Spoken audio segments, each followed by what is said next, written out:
धाराशिव जिल्ह्यामध्ये गॅस व्यवस्था जी आहे ती सुरळीत असल्याचं पुरवठा विभागाने सांगितलेलं आहे। मात्र गेली 4 दिवसापासून जी आहे ती धाराशिव शहरामध्ये गॅस घेण्यासाठी मोठ्या रांगा लागलेल्या आपल्याला पाहायला मिळतं। या ठिकाणी गॅस एजन्सी आहे आणि हा मुख्य रस्ता आहे आणि या रस्त्यावर जर पाहिलं तर आपण बघितलं तर लांबची लांब रांग जी आहे या ठिकाणी सिलेंडर ग्राहकाची लागलेली आपल्याला पाहायला मिळते।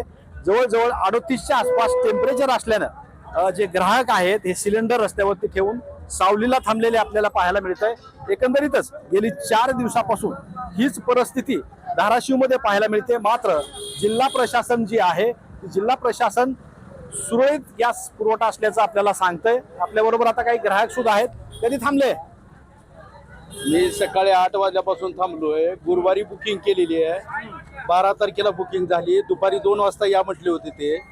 तरी पण आज 5-6 दिवस झालं दररोज म्हणतात आज या, उद्या गुरुवार गेला, शुक्रवार गेला, शनिवारी एकच गाडी आली आणि आलेले लोक सगळे माघारी निघून गेले। आता नरेंद्र मोदी पंतप्रधान साहेब तिथं केरळमध्ये म्हणतात की सगळं नेरेटिव्ह पसरलं जातं म्हणतात।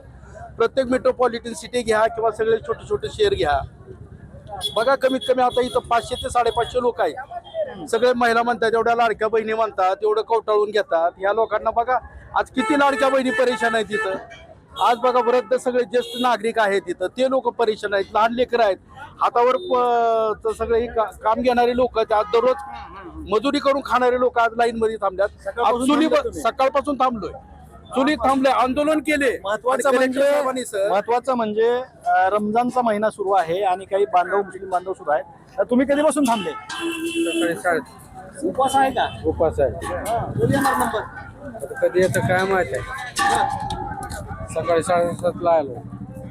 एकंदरीत जर पाहिलं तर धाराशिवमध्ये प्रत्येक गॅस एजन्सीच्या समोर ही परिस्थिती असलेलं पाहायला मिळते। मात्र जिल्हा प्रशासन जी आहे ती वारंवार सांगते की धाराशिव जिल्ह्यामध्ये गॅस पुरवठा व्यवस्थित आहे।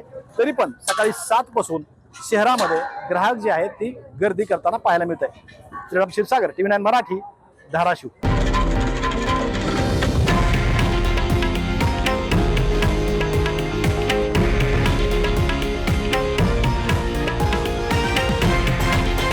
हे आहे देशातील नंबर 1 न्यूज नेटवर्क आणि आपण पाहत आहात TV9 मराठी, एकमेव।